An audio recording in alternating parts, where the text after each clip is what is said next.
Il se pourrait que c'était un homme très bon. Toute la ville de Limbe parlait de lui en bien. Et sa seule faute, c'est d'avoir aidé quelqu'un, voulu d'avoir sorti quelqu'un de la boue.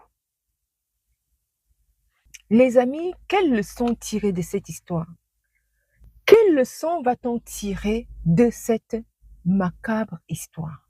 Voilà, quelqu'un qui vient tranquillement des États-Unis pour venir investir avec un seul souhait de réussir. Et même il a réussi il a vraiment donné du travail à pas mal de personnes à Limbe. Quelle leçon tirer de cette histoire? C'est quand même ahurissant.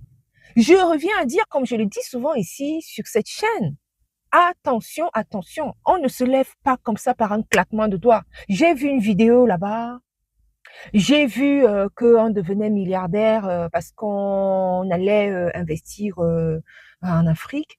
J'ai vu que voilà, ils sont devenus voilà des méga investisseurs et les voilà en train de récolter, ça tombe dans tous les sens, comme un arbre, tu vas, tu cueilles.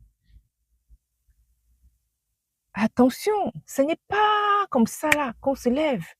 Je ne dis pas que ce frère n'a pas fait un plan d'action ou quoi, mais c'est juste une leçon aussi pour nous autres, de se dire, réfléchissons. Même quand tu arrives sur place, quand tu vois même que tout roule, comme pour ce monsieur-là, tout roulait, visiblement tout roulait. Et c'est son employé qu'il avait pris comme famille, qui vient le noyer quand même. C'est quand même grave. Donc faisons attention. Je vous ai dit ici dans les dernières vidéos, je vous disais encore, je vais raconter l'histoire de ce jeune frère également qui arrive là-bas et qui maintenant il se met, on lui a mis les bâtons dans les roues alors que sa femme doit loger quelque part, alors qu'ils veulent retourner là, dans quelques semaines pour aller surveiller leurs travaux en Afrique. Je vais vous reciter encore les choses qui vont être bloquantes, les choses qui vont être difficiles pour vous quand vous allez arriver sur place. Il y a la famille. Il y a vos employés. Il y a même les quincailliers quand vous êtes dans le domaine du génie civil que vous voulez construire.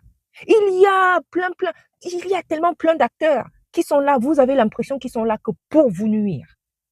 L'administration, je compte même pas l'administration, sont là. Tu as l'impression qu'ils ont tout mis en œuvre. Ils ont toutes leurs actions autour de toi. C'est vraiment que pour te nuire. C'est ce que tu as l'impression. Là, je ne parle pas parce que j'ai entendu, c'est ce que j'ai vécu. Et ce que je vois aussi les autres personnes vivre. Donc, là, il a certainement mis en place tout pour que tout roule, puisque tout roulait et donnait du travail aux gens. Mais le voilà 6 pieds sous terre parce que